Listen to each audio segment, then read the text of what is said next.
For those of you who are somewhat familiar with today's speaker, he needs an introduction for the following reason, and I am reminded of 1956 when Ed Sullivan, another gray-haired old man like myself, had the distinction of introducing a young man that a lot of the crowd had a problem with. The young man was very talented, but he swiveled his hips a little bit too much.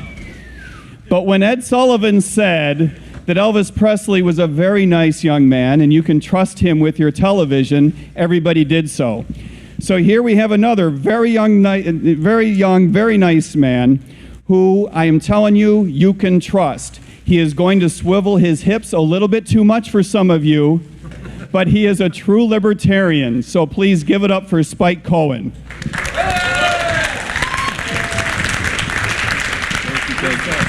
Thank you.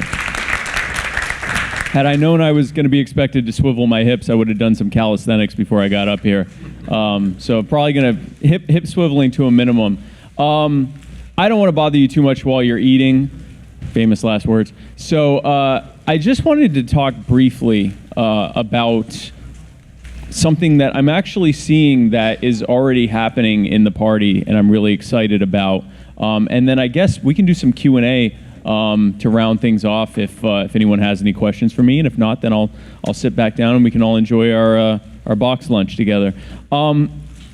So last year, I had the incredible opportunity to run for vice president, and really more than anything, to promote the Libertarian Party and Joe Jorgensen as easily the best person to vote for president last year.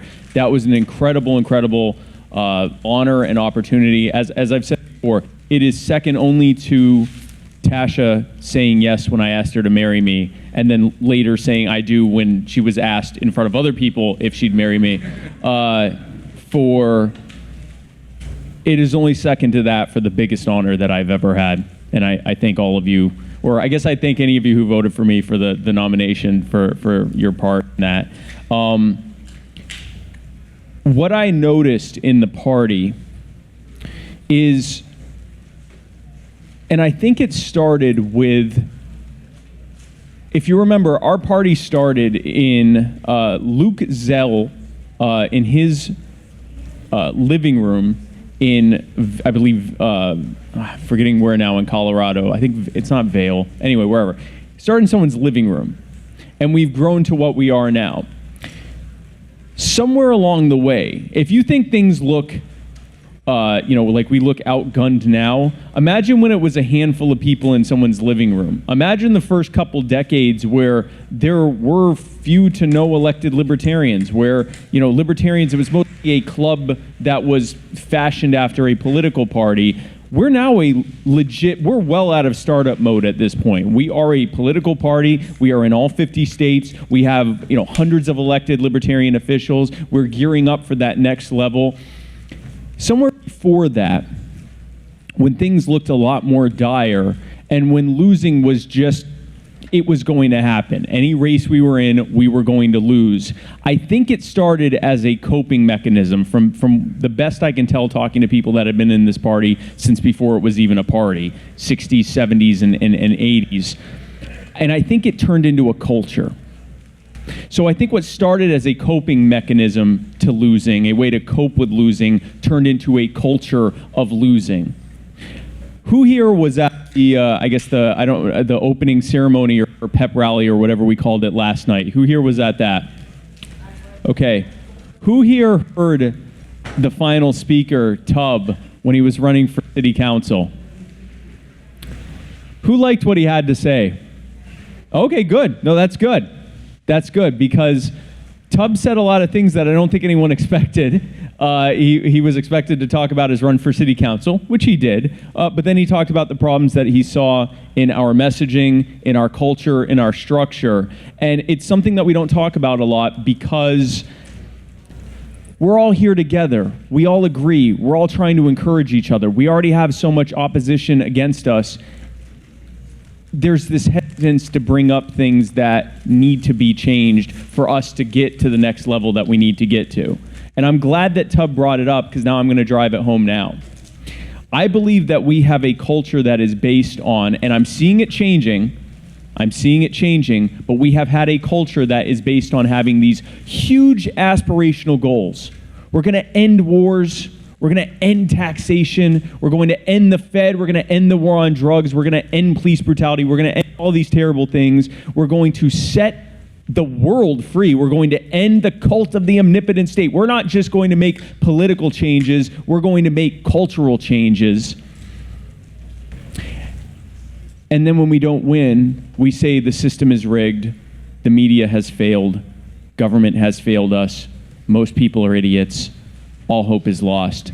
And then we lick our wounds over the holiday season, and then we come right back the following year to start all over again. That obviously is not a cycle that's going to end in wins. It's actually incredible the wins that we have had when that has often been the prevailing culture we've had to deal with. This speaks to a structural issue within the party and within the movement.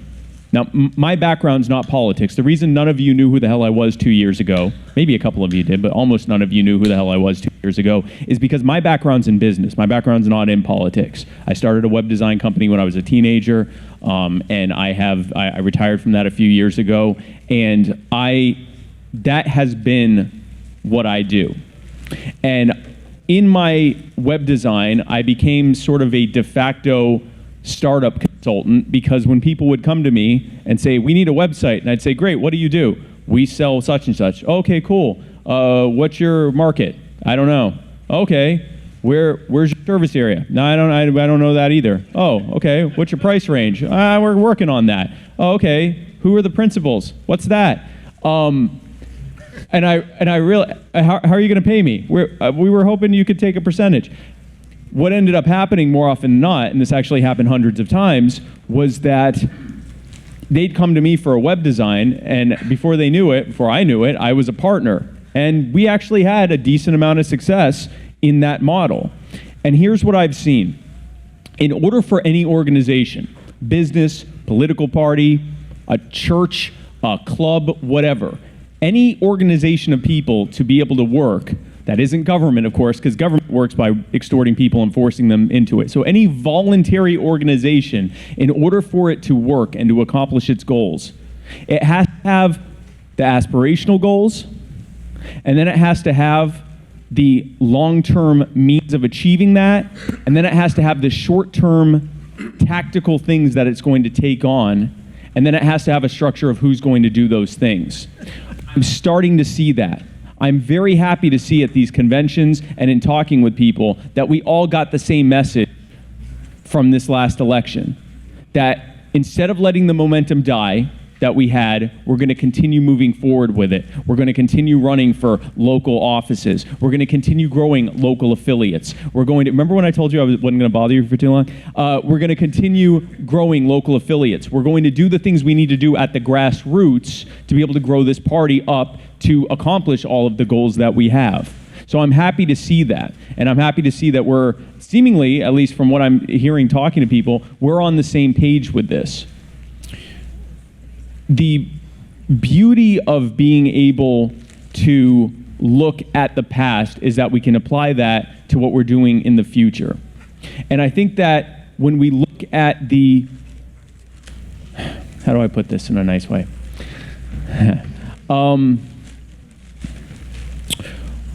When we look at how we've been presenting our ideas, we've been presenting them the way that we like to hear ideas. We are typically very analytical. There are a lot of engineers in this room. There are a lot of business owners in this room. There are a lot of people that when we look at things, we look for the systemic reason why this thing has happened, good or bad. When something happens, we immediately drill down into what caused this thing to happen. Most people don't respond that way. When they see something, they have an emotional response to it. We might have a little bit of an emotional response, but we immediately move towards how do we fix this? Most people go, this is terrible. This is absolutely terrible, or this is wonderful. What a wonderful thing that's happened. And then they go back about life. If someone shows up and goes, well, the reason that's great is because of such and such, they go, okay. Or if you say, the reason that was terrible is because of such and such, and you can talk to their emotion, now you can get them. We present things in a way that works with us.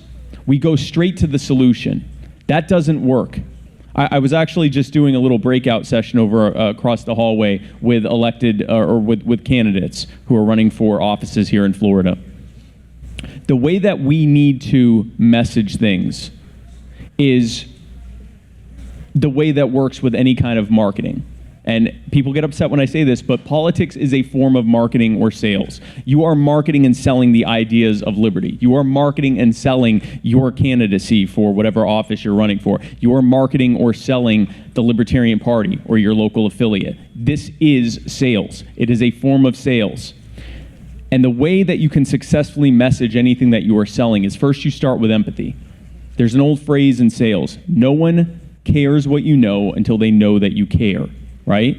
And when you start with empathy, when you show them that you care about them and understand where they're coming from, that begins the process of being able to then show them what we understand, that we have the best understanding of what's going on, and that you can explain to them what's going on.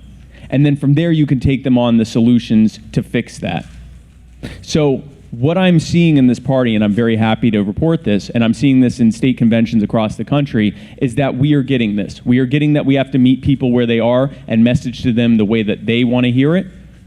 We're understanding that this is not going to be a top-down thing. This is not going to be, there's not going to be some big libertarian hero who's going to step in and fix everything for the party and take us straight to the White House. This is going to be a grassroots up movement. It can happen quickly, but it's going to start at the local and county and state level. And we're seeing that, and we're seeing people step up. And we are seeing that when we build a culture around solutions and around winnable, attainable goals, then we can fix things. You've all heard the same things I've heard when we share our ideas, right?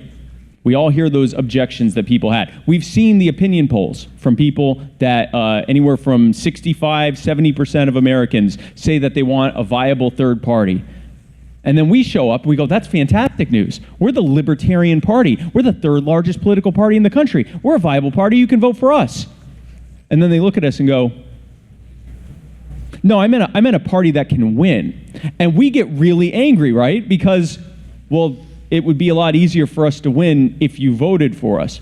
This is a paradox. Whether you like it or not, we're going to have to thread this needle. You can't simply keep saying, well, if you vote for us, we'll win. That would be like me trying to sell you a product, and you say, well, it doesn't look like anyone's buying your product. And you go, well, yeah, but if you'd buy it, then people would be buying it. That's not how it works, right? It's not going to work that way. It's not going to work that way.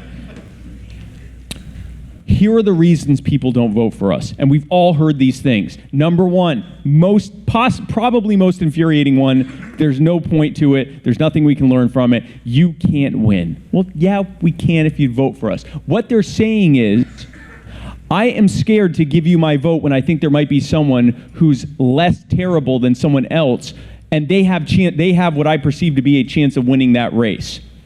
The way we get around that is we focus on races that they aren't scared to put that vote in. If you run, and it's weird because a city council race actually probably affects them more than president, but that's not how they think. If you can get them to vote for city council, you can get them to vote for county council, you can get libertarians elected, and we've been doing that. Get more libertarians elected, we start to kill that argument. You can't win. We win hundreds of races. We are winning. In fact, we're growing. We're the fastest growing, and we have the fastest growing in terms of the number of candidates that we have winning. Of course we win.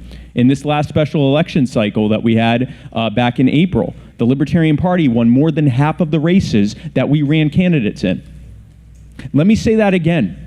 The Libertarian Party, remember us? We won more than half of the races that we ran in. We did better than either of the other two old parties. Yeah. That is unheard of. That is unheard of. Now, these were mostly local races. It was during a special election. There wasn't the full court press on them, but we won most of them. This shows that we can win. If we gear ourselves for the upcoming elections in November, for the midterms in next November, Are we going to win more than half of them? Probably not. If we did, we'd be up with the Democrats and Republicans right off the bat. But we can certainly win a lot of them. And when we do that, we kill that argument. What's the next argument that we hear?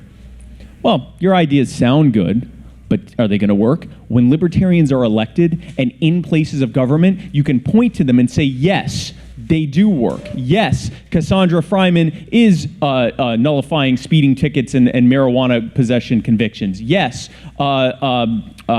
Kara Schultz is doing the work that she's doing in Burnsville, Minnesota. Yes, Kalish Morrow has basically converted almost all of the city council of Hanford, California, so that we now have a libertarian majority in Hanford, California. Yes, this stuff does work. Yes, please clap.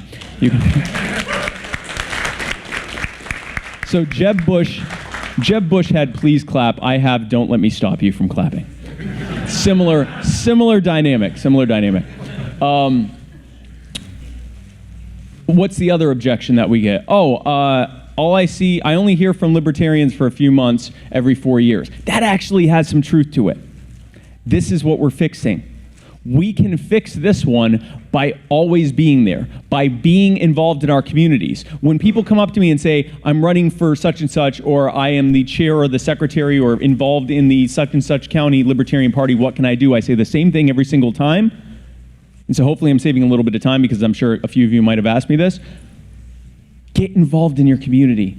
When you are in front of people all the time, you're at all the different civic groups, you're at all the different rallies and parades and protests and everything else, you're at all of the major events in your area, you're taking part in homeless outreach drives, you're taking part in Toys for Tots or things like that, you're taking part in different events. People see that the Libertarian Party is a group of people who care, and then from there you can show that you understand. And that kills the whole, I only hear from you for a few months. I hear about a candidate that you run for office, starting sometime in like summer or something, and I hear about you a couple times maybe, and that's it. They're constantly hearing this. And then the last thing that we hear often from a lot of former libertarians or people that are kind of understanding of libertarians is, you guys argue a lot. It seems like you guys just want to argue with each other. And I go, no, you don't. No, so I don't say that. That's the answer, is no, you. Winning fixes this, guys. Let me tell you something. A lot of this infighting that we're seeing right now in the party, a lot of the factional stuff and caucus stuff, if you listen to what they're saying, especially for those of you who aren't really involved in the caucus wars or whatever we're calling it, here's what you're hearing over and over again. This, whatever it is why we don't win. And then the other side goes, no, this is why we don't win. And then the other side says, no, if this wasn't happening, we could win more. What are you hearing? What's the common thread there? We want to win. Now, the odd thing here is if you walked up right now, especially any of you that are involved in these caucus wars, if you walked up somewhere in this convention or even in this room to whoever you think is your political opponent or your factional opponent, that the person in this group, if you have one that you think, I just wish they weren't even here, go walk up to them and talk to them about 5 or 6 different issues and ask what their position is on it. You're probably going to agree with them 100% of the time.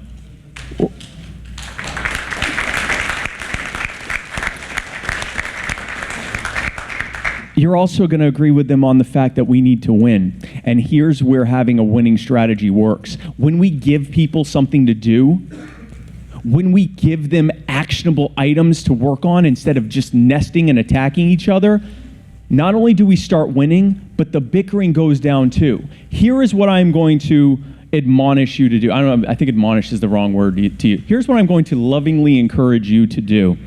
Okay? That sounds way better than admonish. It's a love. Here's what I'm going to lovingly admonish you to do. If you are in one of these caucuses that's fighting the other caucuses, if you are in this factional thing, I'm not going to discourage you from doing that, because the reality is everyone here is making good points, and there are fine people on both sides. I'm not going to tell you that you shouldn't be doing this, because the reality is there are many things that need to be changed in this party. The reality is we need to respect a lot of the good things that have been happening in this party instead of trashing all of it. You're both right on that. I encourage you at the local level, maybe even in your county, if you're not already doing so, go walk over or text or message or whatever someone that you consider your opponent in this state party and ask them about working together on something. Because you both have the same goals. You both have the same vision for what you want. You probably agree on almost everything. And we are all here for that same reason. We can work together on this. It doesn't mean that you don't keep fighting over what our direction should be or who the chair should be or who the candidate for such and such should be or any of that. It doesn't mean that we don't still continue arguing about, I'm not telling you not to argue, which would be pointless because you're libertarians. I'm not going to.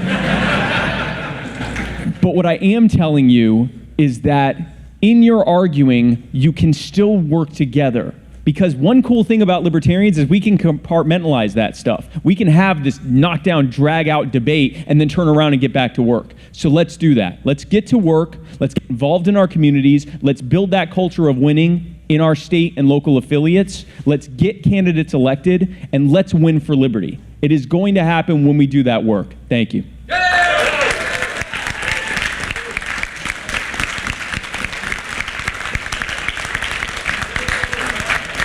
Oh, wow. You don't have to you don't have to get up. Nope. You don't have to. This is reverse psychology. No, please, don't standing applaud. So I do have some time for, I think if this time's correct, I assume this time's correct, we do have a little bit of time for Q&A because I told you I wasn't going to take much time and I ended up taking almost an hour. So that's how it is. If anyone has any questions, feel free to come up to this beautiful young man right here and ask. I can take at least a few questions. I know we have a hard out in like 20 minutes, so wrap things up in about 15 minutes. Hey, how are you doing? Quick question. What's Sure. next for Spike? What's next for Spike? Well, this is where I get to be coy. So my immediate goal right now is, as I was saying, let's get libertarians elected. Because I know part of what's next for Spike is the question that I get asked several times a day, a lot of times when I'm at these conventions. Are you running in 2024?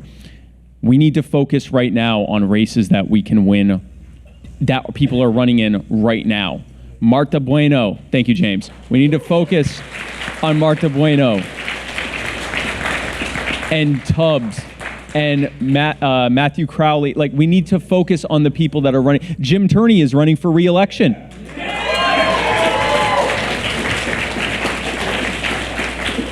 We can win. I believe that by the end of November of 2022, by the end of those midterms, I believe that between now and then, we can win 1,000 races. I know that sounds like this insane. If you look at the numbers, if you look at where we're winning, despite the fact that so much of our focus is on races that are like president, which, guys, I appreciate your enthusiasm. We will get there soon. It's going to take this other stuff first. If we focus those resources, yes, we still have to run presidential candidates. Yes, we still have to run gubernatorial candidates, congressional candidates, all of that. If we focus on the races that we can win right now, and there may even be some gubernatorial or congressional races that we can win, but there's a ton of city and county and state legislative races that we can win right now with the resources that we have, with the numbers that we have. And when we do that, we inspire more people to come in. Donald Rainwater and Ricky Dale Harrington have brought so many people into their respective state parties because they inspired people. How many people are here, at least partially, because of Harry Brown or because of Gary Johnson? Okay? It works. It brings people in. So that's my main focus right now. Now, with that being said, this summer, everything is about to change. We are about to set this planet free. And if you want to be among the first to find out exactly what I'm talking about, and yes, I'm being intentionally coy, go to spikecohen.com/first, and you can sign up to be among the first to find out what we're going to be doing going forward. It's going to be fun, guys. We're going to have fun. Any other questions? Is it that my speech was so complete that I even addressed your objections? If that's a kid, no, that's fine. If there's no one else that has any questions, does Marta Bueno have James keeps pointing to you. Marta Bueno is the greatest. Thank you for your question, James. So if we don't have any other questions, I will leave you to it. Thank you guys again so much for coming to the lunch. Please don't get up again. That was fun, but don't do that again. Thank you guys again. Enjoy the rest of your lunch. I'm here for the entire weekend, so feel free to come up to me if you want to do selfies. I'm not finished because I have to see. I do this every time, and my wife says, "Did you tell him about the bags?" And I go, "No, I didn't." And she goes, "Well, why did you even?" So here's the thing. You're probably wondering. You're sitting there, Spike, this is all great. This is fantastic. We're going to help the party, grow the party, spread whatever. Great, freedom, liberty. But that's not why I'm here. I'm here because I want to help my state affiliate. I want to have libertarian-themed swag to take home to show my bewildered family. And then I also want to beat all of the other state affiliates in some way. But unfortunately, there's no way to do any of those three things, especially all three of them in one thing for the low price of $20. Well, friends, I have some fantastic news for you. We actually have exactly that right now and right here, and I'm going to tell you how. So I have these Spike Cohen swag bags that I should have already pre-opened, but I did not. And they include some of the most libertarian swag that will ever exist on your person. It starts with this Spike Cohen You Are the Power wristband. Okay? This is beautiful silicone. I'm not going to try to, it's a wristband. But wait, there's more. You Are the Power Spike Cohen button, because libertarians love buttons like buttons love libertarians. And a Libertarian Party Waffle House caucus button, because as you probably know, yeah, primo stuff here, guys.